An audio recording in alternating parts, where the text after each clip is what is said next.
Donald Trump has been criminally charged with plotting to overturn his defeat in the US presidential election of 2020.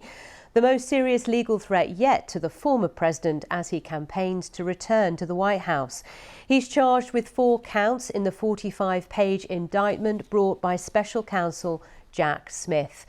The charges are conspiracy to defraud the United States, conspiracy to obstruct an official proceeding, obstruction of and attempt to obstruct an official proceeding, and conspiracy against the rights of citizens. Our Washington correspondent Sean Dilley reports. He's the first president to be charged with a federal crime. But if previous cases are anything to go by, Donald Trump's third indictment is only likely to boost his popularity with Republican voters. The charges he faces, though, are serious. The 45-page indictment accuses the former president of knowingly spreading false claims about election fraud to trick and persuade states into helping him overturn the election results. The attack on our nation's capital on January 6, 2021, was an unprecedented assault on the seat of American democracy. As described in the indictment, it was fueled by lies.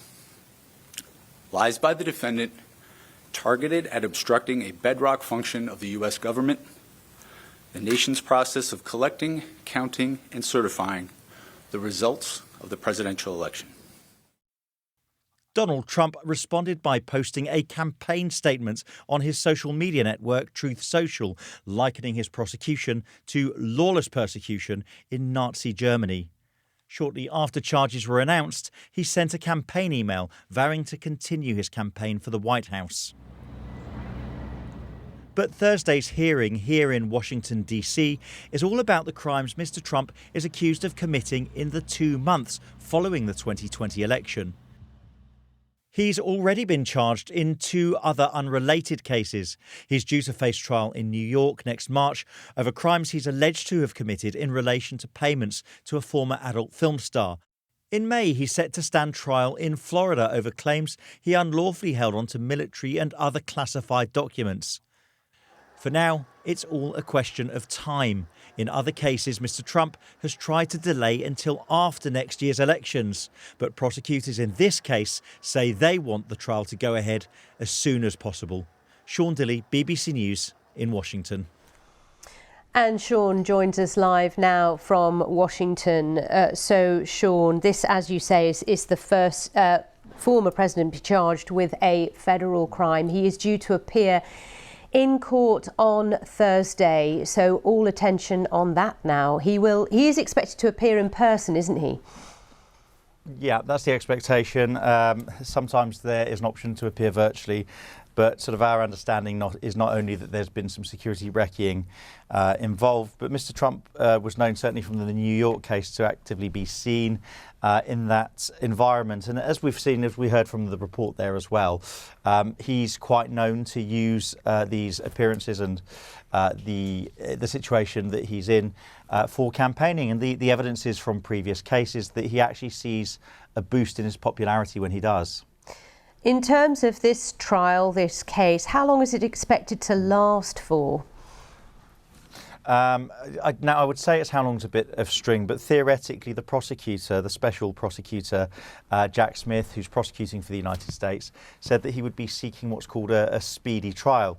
Without getting into the details of the Sixth Amendment to the United States Constitution, that broadly means that a defendant, not the prosecution now, a defendant normally has the right for a trial to be done within a certain period of time. Now, ordinarily, under legislation, that would see from the date of what's called the arraignment, so that's when the defendant appears for the first time, has the charges read and is entering a plea.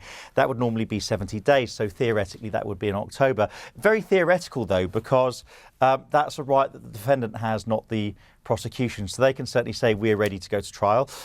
Looking at the unrelated, another case that is also a federal case prosecuted by Jack Smith, Donald Trump's legal team said, well, we simply need time to prepare for the evidence. And the judge in the other case agreed to an extent. Donald Trump and his legal team had attempted to delay that until after the election in November next year. The prosecution said they wanted to crack on with it as early as December this year, and the judge kind of almost like Solomon's baby had to say, well, hang on a minute, you know, one timescale is unrealistic, so is the other, and she set the trial date in the Mar-a-Lago classified documents case for May, and we're likely to see those kind of wranglings in this case too. Okay, and in terms of Trump and his reaction, we heard his reaction there in your report. He says he will continue to campaign, he will continue in his mission to become the next president of the United States. Just to explain to our global audience the impact this all has on his ratings and his popularity. Well, we need to split it off into the ratings and his popularity within the Republican Party and in the country more generally. So we can show that he's, you know, from the last election, he's a polarising and divisive figure. He and Joe Biden both did extremely well to get the number of votes that they did at the last election. Ultimately, Joe Biden, no matter what Mr. Trump said, did win that election.